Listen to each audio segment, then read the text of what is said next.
Saudi যাওয়ার জন্য আমার প্রথমে কি কি স্টেপ নিতে হয় পাসপোর্টটা আনা থেকে শুরু করে, তাহলে কি একটু আমাকে বলবেন? আসসালামু আলাইকুম রহমতুল্লাহ। স্যার কেমন আছেন? জি স্যার, আমাদের অনেকগুলো পাসপোর্ট অফিসে জমা হয়ে গেছে। এখন আপনি আসলে ভালো হয়, আপনি না হলে তো আসলে কাজগুলো করতে পারছি না। জি স্যার, তাহলে চলে আসেন। আসসালামু আলাইকুম রহমতুল্লাহ।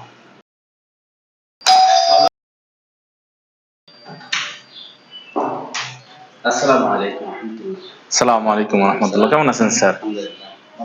চলেন স্যার আসেন।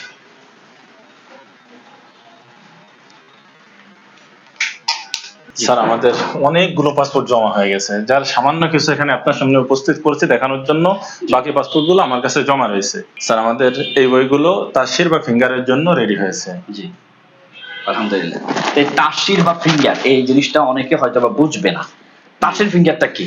তাসির ফিঙ্গার হলো, এটা প্রবাসে যাওয়ার জন্য সৌদি এম্বাসিতে একটা ফিঙ্গার দিতে হয়। সৌদির যে কফিল বা যে মালিক আছে তিনি দেখবেন যে আসলে ঠিক আছে কিনা, ওই ব্যক্তি ঠিক আছে কিনা। এবং আমাদের দ্বিতীয় সারিতে যে বইগুলো আমরা দেখতে পাচ্ছি, এবং এর সঙ্গে আরো অনেকগুলো বই আছে যে বইগুলো আমাদের তাকামুলের জন্য যাবে। আচ্ছা, অর্থাৎ আপনি যে কাজের জন্য প্রবাসে যাইতে চান সেই কাজে আপনি দক্ষ কিনা, সেটা সৌদি থেকে তারা আপনাকে যাচাই বাছাই করবে, দেখবে এবং তারপর একটা সার্টিফিকেট প্রদান করবে। এই জন্য এই বইগুলো আমাদের সেই তাকামুলের জন্য যাচ্ছে। তাহলে আমি যদি ভুল না করে থাকি, একজন কাস্টমার যদি জিজ্ঞাসা করে যে সৌদি যাওয়ার জন্য আমার প্রথমে কি কি স্টেপ নিতে হয় পাসপোর্টটা আনা থেকে শুরু করে, তাহলে কি একটু আমাকে বলবেন? মানে শুরু থেকে কি কি, মানে একটা লোক আসবে ওনার কি কি লাগবে? সর্বপ্রথম তার মেডিকেল করতে হবে। আচ্ছা, মেডিকেলের জন্য কি কি? মেডিকেলের জন্য চারটে জিনিসের প্রয়োজন হয়। কি কি? এক নাম্বার, তার অরিজিনাল পাসপোর্টের প্রয়োজন। দুই নাম্বারে তার এনআইডি কার্ড অথবা এনআইডি কার্ডের ফটোকপি প্রয়োজন। তিন নাম্বারে তার ব্যাকগ্রাউন্ড সাদা এবং রঙিন পোশাক পরিহিত ল্যাব প্রিন্ট 12 কপি ছবির প্রয়োজন হয়। আচ্ছা, এবং 4 নাম্বার একটা ইনজাস্ট কপির প্রয়োজন হয়, যেটা অফিস এটা সরবরাহ করে। বাকি 3টা জিনিস কাস্টমারের দিতে হবে। আর কত টাকা লাগবে না লাগবে সেটা অফিস থেকে যখন যাবে অফিস থেকে সেটা আলোচনা করে। দ্বিতীয় কাজ কি? মানে মেডিকেল হলো, এরপরে কাজ কি? তো সর্বপ্রথম যখন মেডিকেল কমপ্লিট হয়ে গেল, দ্বিতীয় ধাপে করণীয় হলো নিজস্ব থানায় গিয়ে আপনার পুলিশ ক্লিয়ারেন্স করার প্রয়োজন।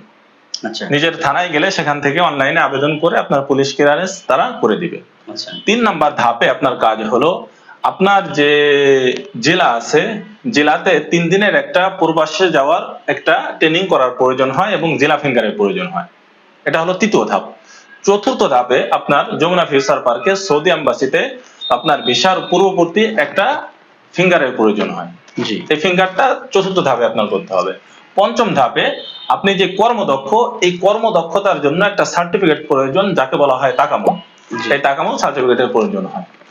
এর পরবর্তী ধাপগুলো অফিস পূরণ করবে। তারা আপনার ভিসার জন্য যে আবেদন করা হয়েছে, আপনার ফিঙ্গার হয়েছে, আপনার যাবতীয় কাজ যখন সম্পূর্ণ হয়েছে, তারা আপনার ভিসাটা সরবরাহ করবে। আর আপনার ভিসা যখন হয়ে যাবে, ভিসা হওয়ার পরবর্তী ধাপ হলো আপনার ম্যান পাওয়ার কমপ্লিট হয়ে গেলে আপনি টিকিট কেটে আপনার স্বপ্নের দেশ সৌদি আরব নবী দেশে আপনি পৌঁছে যেতে পারবেন।